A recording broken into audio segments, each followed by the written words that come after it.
Hank the person is extremely genuine, very knowledgeable, very experienced, and very honest. He's interested in life and history, and he's enthusiastic about it. Hank Panian is probably the closest thing that I'll ever have to a distant uncle. He was a terrific mentor for me. Hank Panian will roll up his sleeves and look around, see where he can help and make the city a better place. Henry's middle initial is S, and I don't know what that stands for.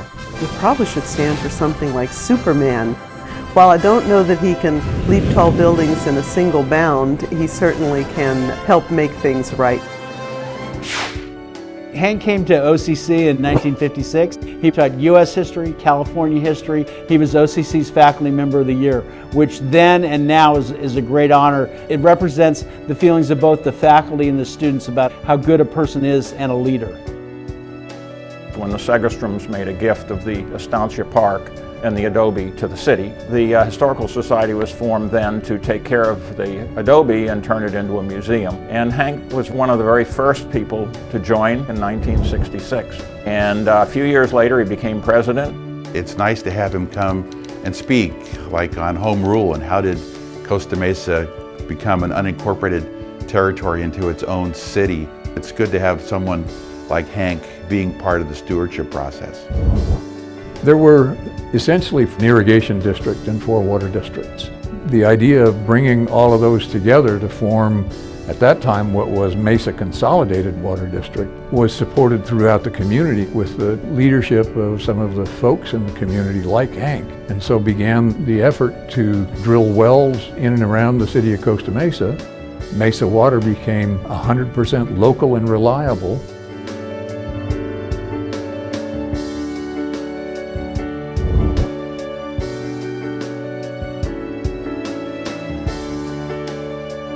Hank became the editor of the Costa Mesa Historical Society Quarterly, and that's been our most academic publication to date.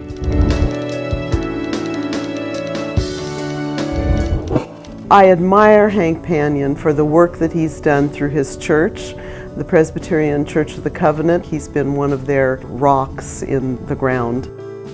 Hank was instrumental in starting a program through the YMCA and his church that helped struggling kids make it through 7th and 8th grade. It was a tutoring program. The kids came after school and it helped them a great deal. Every year, Hank was able to provide me with the names of some of the kids that were involved in the Les Miller Awards so that we could provide that to the hiring managers at Aerospace. I thought that was just terrific. Hank decided to start writing some books. The Cimmerian chapter was one, and 2 Ports in a Storm, and they're kind of science fiction based.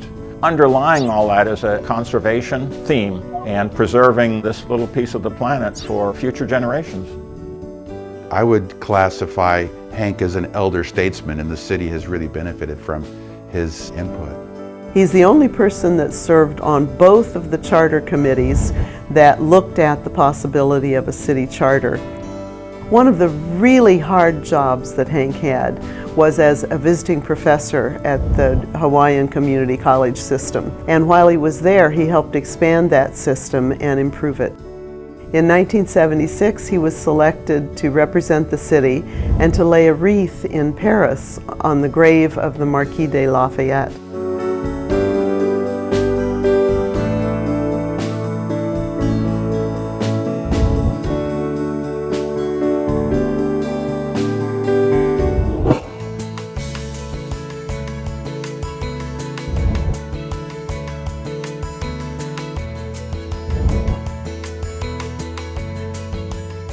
There's a phrase that some people are called at OCC, and it's called Mr. OCC. And it's not just one person, there's people that carry out the spirit and traditions of OCC, both on campus and the community. And Hank is definitely one of those guys. I think Hank is truly deserving, and I think Barbara, while she's behind the scenes, is also worthy of note because she's been very supportive of Hank throughout his career in all his endeavors.